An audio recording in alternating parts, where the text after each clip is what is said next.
जय श्री राम भक्तजनों, आज सावन का दूसरा बृहस्पतिवार है और कल महाशिवरात्रि है। कल दोपहर से महाशिवरात्रि शुरू हो जाएगी और परसों दोपहर तक है। इसमें रात्रि का महत्व है। भोले शंकर को प्रसन्न करने के लिए कावड़िए भोले शंकर को प्रसन्न करने के लिए गंगा जल चढ़ाते हैं और विचित्र प्रकार के उन्हें भोग लगाते हैं।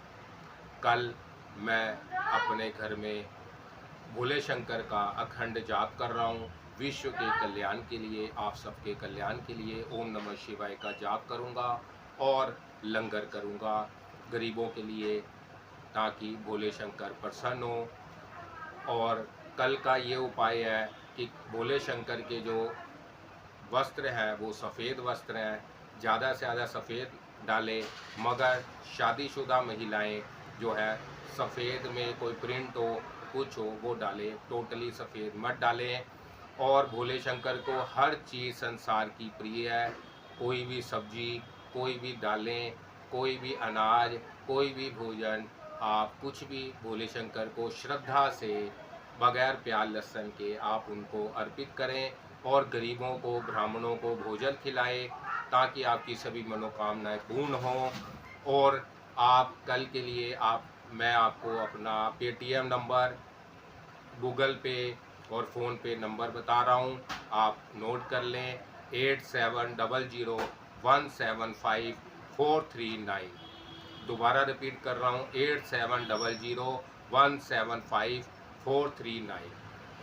आप अपनी सेवा इस पे आप दे सकते हैं और आपके नाम की भोले शंकर सर्वत्र हैं, वो परमेश्वर है, हर जगह विराजमान है और आपकी मनोकामना पूर्ण करेंगे। और सभी से ये गुजारिश है कि अपने घर में कल ज़्यादा से ज़्यादा ओम नमः शिवाय का जाप करें, रात्रि में हो सके तो जागरण करें, तो उनके गीत गाएं और ओम नमः शिवाय का जाप करें। जय श्री राम। अब हम श्रीमद् देवी भागवत की ओर चलते हैं। नारायण से नर की बातचीत, चैवन प्रहलाद का संवाद, प्रहलाद का नैमिषारण्य गमन तथा प्रहलाद के साथ नारायण का युद्ध। व्यास जी कहते हैं, अप्सराओं के उपयुक्त वचन सुनकर धर्मनंदन प्रतापी नारायण मन ही मन सोचने लगे, अब मुझे क्या करना चाहिए। अहंकार से ही यह प्रसंग सामने उपस्थित हुआ है, इसमें अधिक क्या विचार किया जा सकता है। धर्म की धज्जी उड़ाने में प्रधान कारण अभिमान ही है, जिसकी सृष्टि मैं पूर्व काल में कर चुका हूँ। अतः महात्माओं ने कहा है, यह संसार एक वृक्ष है, इसकी जड़ अहंकार है। जिस समय अप्सराओं का समाज आया, उस समय उन्हें देखकर बिना कुछ बातचीत किए ही मुझे शांत होकर बैठ जाना चाहिए था, किंतु मैं उनके साथ संभाषण करने में प्रवृत्त हो गया। परिणाम स्वरूप मैं स्वयं दुख का भाजन बन गया। फिर मैंने धर्म का अपव्यय करके उन स्त्रियों की रचना की। मेरी ठीक वही दशा हो गई जैसे अपने ही बनाए हुए जाल में जकड़ी हुई मकड़ी हो। बड़े ही दृढ़ बंधन से मैं बंध गया। अतः अब इसके बाद मुझे क्या करना चाहिए, यह विषय विचारणीय है। यदि निश्चित होकर इन स्त्रियों को ठुकरा दूं, तो विफल मनोरथ होने पर ये सभी मुझे शाप देकर यहाँ से चली जाएंगी। तब मैं उनसे मुक्त हो इस निर्जन वन में पुनः उत्तम तप कर लूँगा। अतः कुपित होकर इन सुंदरी स्त्रियों को त्याग देना श्रेष्ठकर है। व्यास जी कहते हैं, उस समय मुनिवर नारायण के मन में ऐसा निश्चय होने के पश्चात फिर विचार उत्पन्न हुआ, अरे सुखी बनने के लिए जो साधन है, उसमें क्रोध भी एक महान शत्रु ही है। पहला नंबर अहंकार का है और दूसरा इस क्रोध का। इसके प्रभाव से अत्यंत कष्ट उठाना पड़ता है। जगत में काम और लोभ, इन दोनों से भी बढ़कर इस क्रोध को भयंकर बतलाया गया है। क्रोध में भरपूर मानव हिंसा तक कर बैठता है। प्राणी की निर्मम हत्या को ही हिंसा कहते हैं। संपूर्ण प्राणियों के लिए यह बड़ी दुखद है। इसे नरक की विस्तृत नदी की ही समझना चाहिए। जिस प्रकार कष्टा का मंथन करने से निकली आग उस कष्टा को ही जलाकर राख कर डालती है, उसी प्रकार देह से उत्पन्न हुआ भयंकर क्रोध उस देह को ही सर्वप्रथम जलाने में तत्पर हो जाता है। व्यास जी कहते हैं, इस प्रकार नारायण के मन में चिंता की काली घटा घिरी थी। वह अत्यंत घबरा उठे थे। तब धर्म के पुत्र नर ने उन अपने भाई नारायण से सच्ची बात कहनी आरंभ की। महात्मा नर बोले, नारायण आप महान भाग्यशाली पुरुष हैं। महामते क्रोध दूर कीजिए, मन में शांति स्थापित करके इस प्रबल अहंकार को हटा देना परम आवश्यक है। आपको स्मरण होगा, पूर्व समय में अहंकार के दोष से ही हम दोनों व्यक्ति अपनी तपस्या खो बैठे थे। उस समय अहंकार और क्रोध दोनों भाव जागृत हो गए थे। उन्हीं के प्रभाववश दैत्यराज प्रहलाद से हमारा महान अद्भुत युद्ध छिड़ गया था। देवताओं के वर्ष से 1000 वर्ष तक हम लड़ते रहे। सुरोत्तम, उस अवसर पर हमें असीम क्लेश भोगना पड़ा था। अतः मुनीश्वर, आप क्रोध का परित्याग करके शांत होने की कृपा कीजिए, क्योंकि मन में शांत भाव बनाए रखना तप का मूल कारण है, ऐसा मुनिगण कहते हैं। व्यास जी कहते हैं, महात्मा नर का यह वचन सुनकर धर्म नंदन नारायण शांत हो गए। जन्मेजय ने पूछा, मुनिवर, मेरे मन में एक महासंदेह उत्पन्न हो गया। प्रहलाद जी महात्मा पुरुष थे। भगवान विष्णु में उनकी अटल श्रद्धा थी। वह सदा शांत रहते थे। फिर प्राचीन काल में ऋषिवर नर और नारायण से उनका युद्ध क्यों छिड़ गया? धर्म के वह दोनों पुत्र नर और नारायण तपस्वी पुरुष थे। उनके मन में शोभ कभी उत्पन्न ही नहीं हो पाता था। फिर प्रहलाद के साथ उनका संग्राम होने में क्या कारण हुआ? प्रहलाद तो परम कोटि के धर्मात्मा, ज्ञानी और भगवान विष्णु के अनुपम उपासक है। नर और नारायण में भी उपयुक्त सभी गुण विद्यमान है। तप करना ही उनका काम है। उनके मुख से कभी असत्य वाणी नहीं निकलती। फिर यदि प्रहलाद और नर नारायण के सदस्य सचरित्र पुरुषों में कलह मच गया तो उनकी तपस्या और धर्म पालन का केवल परिश्रम ही उनके हाथ लगा। उस सतयुग के संयम में भी उनका जप तप कहाँ चला गया था? सुयोग्य पुरुष भी क्रोध और अहंकार से आवृत मन को काबू में ना ला सके। अहंकार रूपी बीज के अंकुरित हुए बिना क्रोध और मतर से इनका उत्पन्न होना संभव है। अहंकार से ही काम क्रोध आदि दुर्गुण उत्पन्न होते हैं, यह बिल्कुल निश्चित है। करोड़ों वर्षों तक महान कठिन तपस्या की गई, फिर भी यदि अहंकार उत्पन्न हो गया तो सब किया कराया व्यर्थ है। जिस प्रकार सूर्योदय होने पर अंधेरा नहीं टिक सकता, वैसे ही अहंकार के अंकुरित हो जाने पर पुण्य की सत्ता समाप्त हो जाती है। ऐसे शक्तिशाली पुरुष भी यदि अहंकार पर विजय प्राप्त ना कर सके तो फिर मुझे जैसे साधारण मनुष्यों की कौन सी बात है? व्यास जी कहते हैं, भारत, यह निश्चय है कि कार्य किसी प्रकार भी कारण से भिन्न नहीं हो सकता। जैसा सुवर्ण वैसा ही कड़ा और कुंडल, ठीक वैसा ही अहंकार से बना हुआ यह चराचर सहित संपूर्ण ब्रह्मांड है। वस्त्र को सूत्र के अधीन कहा गया है, बिना सूत्र के वस्त्र बनाना संभव नहीं। वैसे ही त्रिगुणात्मक माया से बने हुए इस स्थावर जगम समस्त संसार को समझना चाहिए। जब छोटे से लेकर बड़े तक सबकी यही हाल है, तब इस विषय में क्या कहा जाए? काम क्रोध लोभ और मोह ये सभी अहंकार से उत्पन्न होते हैं। कुरुनंदन, काम मोह और मद से युक्त प्राणी कार्य आरंभ करने के पूर्व कुछ विचारता ही नहीं। जब प्राय सभी युगों में माया विध धर्म ही व्यवहत होता था, तब इस कली के लिए कौन सी बात कही जाए? स्पर्धा, क्रोध और लोभ तथा अमर्षण सभी समय डेरा जमाए रहते हैं। जगत में बिरले ही ऐसे साधु पुरुष हैं जिनका अंतकरण इन दोषों से खाली है। जन्मेजय ने कहा, सचमुच ही वह धन्य और महान पुण्यात्मा है जिन्होंने मद और मोह का त्याग कर दिया है। जो जितेंद्रिय सदाचारी है, उन्होंने तीनों लोकों पर विजय प्राप्त कर ली है। मूर्ख मनुष्य की आंखें मधु पर तो जाती है, किंतु उस विषम स्थान को नहीं देखती जहाँ से मधु निकलता है। मानव बुरा कर्म करने में प्रवृत्त हो जाता है, उसके मन में नरक का भय उत्पन्न ही होने पाता।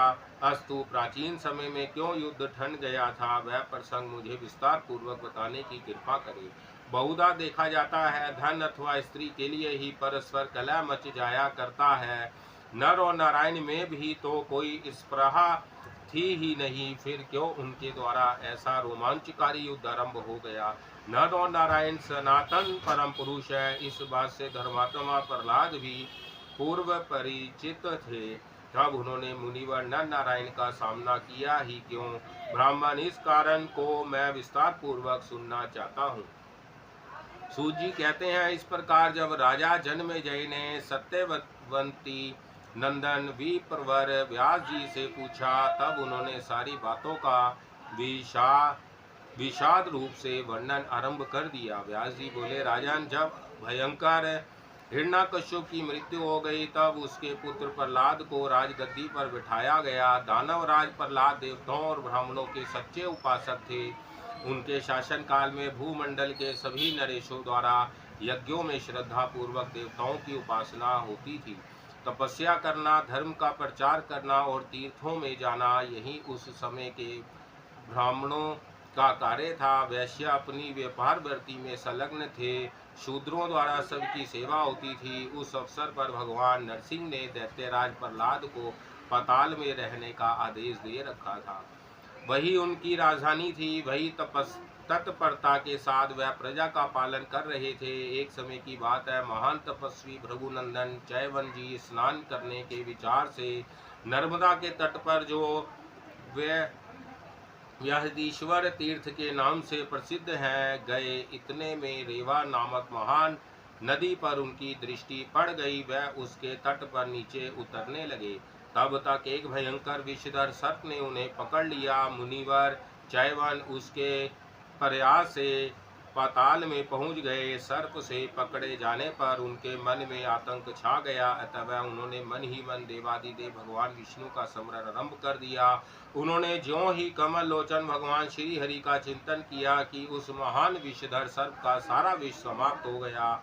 तब अत्यंत घबराए हुए एवं शंकाशील उस सर्प ने चैवन मुनि को छोड़ दिया और सोचा, यह मुनि महान तपस्वी है, अतः कहीं कुपित होकर मुझे शाप ना दे दे।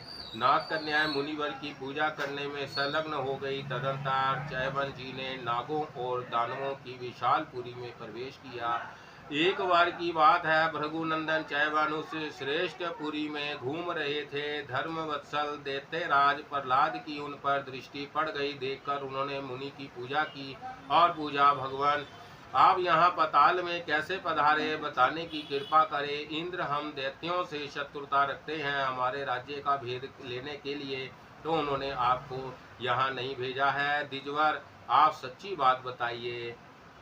चैवन मुनि ने कहा, राजन, मुझे इंद्र से क्या प्रयोजन कि उनकी प्रेरणा से मैं यहाँ आऊँ और उनके दूत का काम करते हुए आपके नगर में प्रवेश करूँ। दैतेंद्र, आपको विदित होना चाहिए, मैं भृगु का धर्मात्मा पुत्र चैवन हूँ। ज्ञान रूपी नेत्र मुझे सुलभ है। मैं इंद्र का भेजा हुआ हूँ। इस विषय में आप किंचित मात्र भी संदेह ना करें। राजेंद्र, मैं स्नान करने के लिए नर्मदा के पावन तीर्थ में पहुंचा। नदी में बैठ रहा था। इतने में एक महान सर्प ने मुझे पकड़ लिया। उस समय मेरे मन में भगवान विष्णु की स्मृति जागृत हो गई। परिणाम स्वरूप वह सर्प अपने भीषण विष से रहित हो गया। यो भगवान विष्णु के चिंतन के प्रभाव से उस सर्प से मेरा छुटकारा हो गया। राजेंद्र, फिर मैं यहाँ आ गया और आपके दर्शन की सुंदरी घड़ी सामने आ गई। दैतेंद्र, आप भगवान विष्णु के भक्त हैं, मेरे विषय में भी वैसी ही कल्पना कर लेनी चाहिए। व्यास जी कहते हैं, चैवन मुनि की वाणी बड़ी मधुर थी। उसे सुनकर अनेक तीर्थों के विषय में अत्यंत प्रसन्नता पूर्वक प्रहलाद उनसे प्रश्न करने लगे। प्रहलाद ने पूछा, मुनिवर, पृथ्वी पर कितने पावन तीर्थ हैं, उन्हें बताए। आप ही आकाश और पाताल में जो तीर्थ हो, उन्हें भी विशद रूप से बताने की कृपा करें। चैवन बोले, राजन, जिनके मन, वचन और तन शुद्ध हैं, उनके लिए पग पग पर तीर्थ समझना चाहिए। दूषित विचार वालों के लिए गंगा भी कहीं मगध से अधिक पवित्र हो जाती है। यदि मन पवित्र हो गया और इससे उसके सभी कुलसित विचार नष्ट हो गए, तो उसके लिए सभी स्नान पावन तीर्थ बन जाते हैं। अन्यथा गंगा के तट पर सर्वत्र बहुत से नगर बसे हुए हैं। इसके सिवा अन्य भी प्राय सभी ग्राम, गोष्ठ और छोटे छोटे टोले बसे हैं।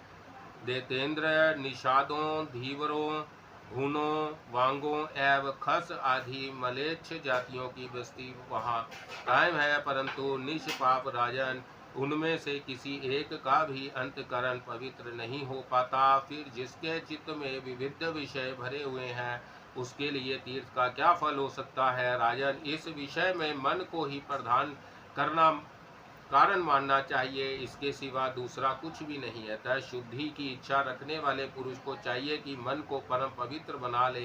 यदि उसमें दूसरों के ठगने की प्रवृत्ति है तो तीर्थवासी भी महान पापी माना जा सकता है। तीर्थ में किए हुए पाप अनंत कुफल रूप से सामने आते हैं। अतः कल्याणकामी पुरुष सबसे पूर्व मन को शुद्ध कर ले।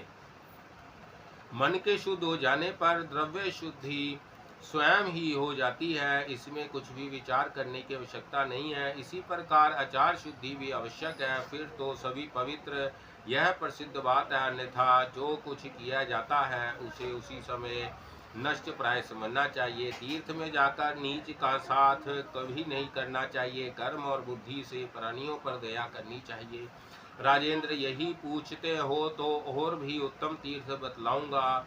प्रथम श्रेणी में पुण्यमय नैमिषारण्य है, चक्र तीर्थ, पुष्कर तीर्थ तथा अन्य भी अनेकों तीर्थ धरातल पर है, जिनकी संख्या का निर्देश करना संभव है। नरपसत्तम बहुत से ऐसे पवित्र स्थान है। व्यास जी कहते हैं, चैवन मुनि का यह वचन सुनकर राजा प्रहलाद नैमिषारण्य जाने को तैयार हो गया। उन्होंने हर्ष के उल्लास में भरकर दैत्यों को आज्ञा दी। प्रहलाद बोले, महाभाग दैत्यों, उठो, आज हम नैमिषारण्य चलेंगे। वहाँ कमल लोचन भगवान श्री हरि के हमें दर्शन प्राप्त होंगे। पीताम्बर पहने हुए वह वहाँ विराजमान रहते हैं। व्यास जी कहते हैं, जब विष्णु भक्त प्रहलाद ने यो कहा, तब वह सभी दानव उनके साथ अपार हर्ष मनाते हुए पाताल से निकल पड़े। संपूर्ण महाबली दैत्यों और दानवों का झुंड एक साथ चला। नैमिषारण्य में पहुंच के आनंद पूर्वक सबने स्नान किया। फिर प्रहलाद दैत्यों के साथ वहां के तीर्थों में भ्रमण करने लगे। महान पुण्य में सरस्वती नदी पर उनकी दृष्टि पड़ी।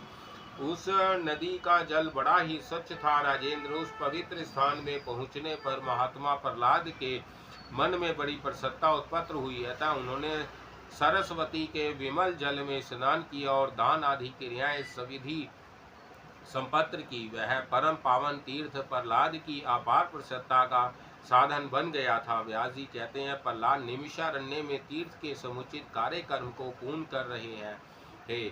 उन्हें सामने एक वट का वृक्ष दिखाई पड़ा। उस वृक्ष की छाया बहुत दूर तक फैली हुई थी।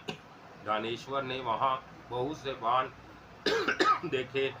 वह बाण भित्र भित्र प्रकार से बने हुए थे। उनमें गिद्ध की पाखें लगी हुई थी। उन्हें शान पर चढ़ाकर तेज कर दिया गया था। वह अत्यंत चमक रहे थे। उन बाणों को देखकर प्रहलाद के मन में विचार उत्पन्न हुआ, जिसके ये बाण है वह व्यक्ति ऋषियों के आश्रम पर इस परम पावन पुण्य तीर्थ में रहकर क्या करेगा। प्रहलाद के मन में इस प्रकार की कल्पना अभी शांत नहीं हुई थी। इतने में ही धर्मनंदन नर और नारायण सामने दृष्टिगोचर हुए।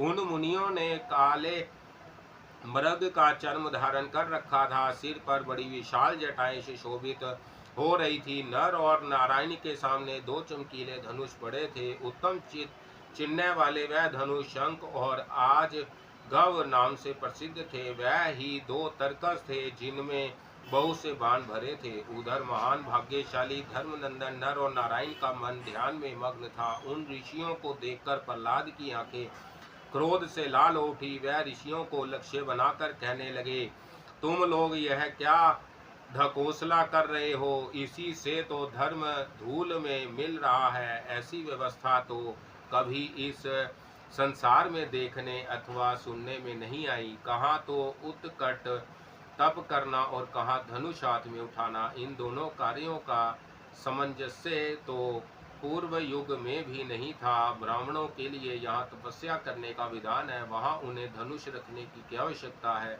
कहाँ तो मस्तक पर जटा धारण करना और कहाँ तरकस रखना। यह दोनों कार्य व्यर्थ आडंबर सिद्ध कर रहे हैं। तुम दोनों दिव्य पुरुष हो, तुम्हें धर्माचरण ही शोभा देता है। व्यास जी कहते हैं, भारत प्रहलाद के उपयुक्त वचन सुनकर नारायण ने उत्तर दिया, देतेंद्र, हमारे तथा हमारी तपस्या के विषय में तुम क्यों व्यर्थ चिंतित हो रहे हो। हम समर्थ हैं, इस बात को जगत जानता है। युद्ध और तपस्या दोनों में ही हमारी गति है। तुम इसमें क्या करोगे? इच्छानुसार अपने रास्ते चले जाओ, क्यों इस बकवाद में पड़ते हो? ब्रह्मा तेज बड़ी कठिनता से प्राप्त होता है। सुख की अभिलाषा रखने वाले प्राणियों का कर्तव्य है कि ब्राह्मणों की व्यर्थ चर्चा ना छोड़े। प्रहलाद ने कहा, तपस्वियों, तुम्हें व्यर्थ इतना अभिमान हो गया है। मैं दैत्यों का राजा हूँ, मुझ पर ही धर्म टिका है। मेरे शासन करते हुए इस पवित्र तीर्थ में इस प्रकार का कलहन पूर्वक आचरण करना सर्वथा अनुचित है। तपोधन, तुम्हारे पास ऐसी कौन सी शक्ति है? यदि हो तो उसे अब समरांग में मुझे दिखाओ। व्यास जी कहते हैं, प्रहलाद की बात सुनकर मुनिवर नर ने कहा, अच्छी बात है, तुम्हारी ऐसी इच्छा है तो आज युद्ध में मेरे सामने डट जाओ। व्यास जी कहते हैं, दैत्यराज प्रहलाद महाभाग नर के वचन सुनकर क्रोध से तमतमा उठे। प्रहलाद अप्रतिम बलशाली वीर थे। उन्होंने प्रतिज्ञा की, यद्यपि नर और नारायण सदा तपस्या में लगे रहते हैं, उन्होंने इंद्रियों पर विजय प्राप्त कर ली, तथापि मैं इन दोनों ऋषियों को जिस किसी भी उपाय से अवश्य पराजित कर दूंगा। व्यास जी कहते हैं, इस प्रकार कहकर प्रहलाद ने हाथ में धनुष उठा लिया, उस पर डोरी चढ़ाकर तुरंत खींचा, जिससे बड़े जोर की टंकार फैल गई। नर ने भी धनुष उठाया और चिकने किए हुए बहुत से तीखे तीर उस पर चढ़ाए। राजन, क्रोध में भरकर उन्होंने वह सभी बाण प्रहलाद पर चढ़ा दिए। प्रहलाद ने अपने चमकीले पंख वाले बाणों से नर के बाणों को आते ही काट डाला। अपने छोड़े हुए बाणों को खंड खंड हुए देखकर नर ने उसी क्षण अन्य अनेकों तीरों को चलाना आरंभ कर दिया। मुनिवर नर के वह सभी सहायक प्रहलाद के तीव्रगामी बाणों द्वारा छित्र वित्र हो गए। साथ ही प्रहलाद ने नर की छाती में चोट पहुंचाई। नर ने भी कुपित होकर शीघ्रगामी 5 बाणों से दैत्यराज की भुजा पर आघात किया। उस समय उनका युद्ध देखने के लिए इंद्र से ही बहुत से देवता विमान पर चढ़कर आकाश में आ गए और सम्रांग में विराजमान मुनिवर नर और दैत्यराज प्रहलाद के पराक्रम की भूरी भूरी प्रशंसा करने लगे। प्रहलाद के पहने बाण इस प्रकार बरस रहे थे मानो मेघ जल की धारा गिरा रहा हो। उस अवसर पर नारायण ने अपना अंतिम श्रांग धनुष हाथ में उठा लिया और सुनहरे पंख वाले बाणों की झड़ी लगा दी। अब प्रहलाद ने धर्मनंदन नारायण पर अत्यंत तीव्रगामी बहुसंख्यक बाण चलाए। साथ ही नारायण के धनुष से भी सुतीक्ष्ण धार वाले बहुत से बाण छूटे, जिनसे टकरा कर प्रहलाद के बाण टुकड़े टुकड़े हो गए। उस समय सनातन भगवान श्री हरि धर्म के यहाँ पुत्र रूप से अवतरित थे। वह वीर बनकर सम्रांग में खड़े थे और दैत्यराज प्रहलाद के प्रयास से तीखे तीरों की वर्षा उन पर हो रही थी। फिर नारायण ने तीक्ष्ण धार वाले अपने बाण चलाए और उनसे प्रहलाद को, जो सामने ही डटे थे, गहरी चोट पहुंचाई। दोनों पक्षों की बाण वर्षा से आकाश उत्पन्न हो गया था। व्यास जी कहते हैं, इस प्रकार दैत्यराज प्रहलाद और तपस्वी नर नारायण में घोर युद्ध होता रहा। नारायण ने अपने एक तीव्रगामी बाण से प्रहलाद के धनुष को काट डाला। तब दैत्यराज ने दूसरा धनुष उठाया। फिर नारायण ने उसी क्षण अन्य बाण को हाथ में लिया और उससे अपने हाथ की सफाई दिखाते हुए उस धनुष के भी 2 टुकड़े कर दिए। जो नारायण प्रहलाद के धनुष को बार बार काटते रहे, तब दानेश्वर ने परिद्ध उठाया और शीघ्रता पूर्वक उस परिद्ध को नारायण की भुजा पर चला दिया। प्रतापी नारायण ने अभी वह भयंकर परिद्ध आ ही रहा था कि अपने 9 बाणों से उसे काट दिया और 10वें बाण से प्रहलाद पर चोट की।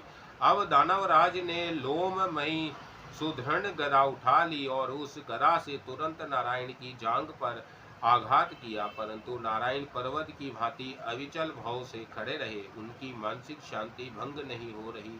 वह परम पराक्रमी पुरुष थे। उन्होंने तुरंत बाणों की बौछार आरंभ कर दी। अतः प्रहलाद की उस सुदृढ़ गदा के भी खंड खंड हो गए। तब शत्रुओं को संतप्त करने वाले प्रहलाद ने हाथ में शक्ति उठा ली और उसे नारायण के वक्षस्थल पर चला दिया। सामने शक्ति आ रही है, यह देखकर नारायण ने कोतुल से ही एक बाण फेंका, जिससे वह शक्ति 7 भागों में विभक्त हो गई। फिर प्रहलाद पर भी 7 बाण मारे। देवताओं के 1000 वर्ष तक प्रहलाद और नर नारायण का वह भीषण संग्राम समाप्त नहीं हो सका। राजेन, तदंतर भगवान विष्णु उस आश्रम पर पधारे। उनका श्री विग्रह 4 भुजाओं से सुशोभित था। वह पीताम्बर पहने हुए थे। उन शंख चक्र गदा और पाद धारण किए हुए चारों भुजाओं में सुशोभित रमारमण भगवान विष्णु ने प्रहलाद के आश्रम पर पदार्पण किया। वहां उन्हें पधारे हुए देखकर दैत्यराज ने चरणों में मस्तक झुकाया और अपार भक्ति दिखाते हुए हाथ जोड़कर वह कहने लगे। प्रहलाद ने कहा, माधव, आप देवताओं के भी आराध्य हैं। जगत का शासन सूत्र आपके हाथ में है। भक्तों पर दया करना आपका स्वभाव ही है। भगवान, इन दोनों तपस्वियों का संग्राम में सामना करते रहने पर भी मेरी विजय नहीं हो रही है। इसका क्या कारण है? मैं पूरे सहस्त्र वर्ष तक इन देवताओं के साथ लड़ता रहा, किंतु अभी तक इन्हें जीत नहीं सका। इसका मुझे महान आश्चर्य हो रहा है। भगवान विष्णु बोले, अरे, यह दोनों सिद्ध पुरुष हैं। मेरे अंश से इनका अवतार हुआ है। इनके विषय में तुम्हें कुछ भी आश्चर्य नहीं करना चाहिए। यह दोनों जितात्मा तपस्वी नर और नारायण नाम से विख्यात है। तुम इन्हें नहीं जीत सकते। अतः राजन, तुम पाताल में चले जाओ और मन में मेरी अविचल भक्ति रखो। महामते, इन तपस्वियों से विरोध करना सदा अवांछनीय है। व्यास जी कहते हैं, भगवान विष्णु के यो आज्ञा देने पर दैत्यराज प्रहलाद असुरों को साथ लेकर वहां से प्रस्थित हो गए। उधर नर और नारायण की भी तपस्या आरंभ हो गई।